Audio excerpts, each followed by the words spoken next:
was born and raised in a Palestinian refugee camp in southern Damascus in Syria. My family's history in Palestine actually goes back to as long as my grandparent could trace it. They lived in a very small village right next to Tiberias. Mostly they were farmers. My grandmother, she used to tell us that she had Jewish neighbors.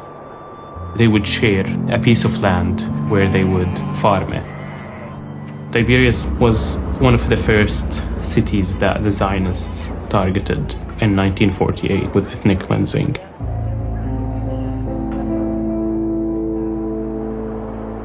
In April 1948, a month before the Nakba, the Zionist militias, they burned one of their villages. When they heard the news about it, they had to leave immediately. Some of the men went to fight. Big families, they had to go to Syria.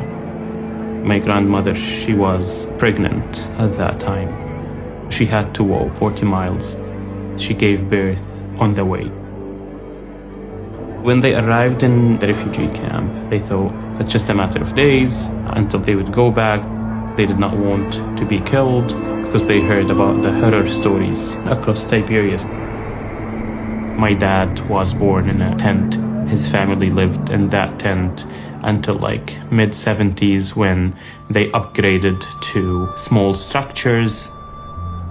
In the 90s, they finally kind of like had concrete buildings.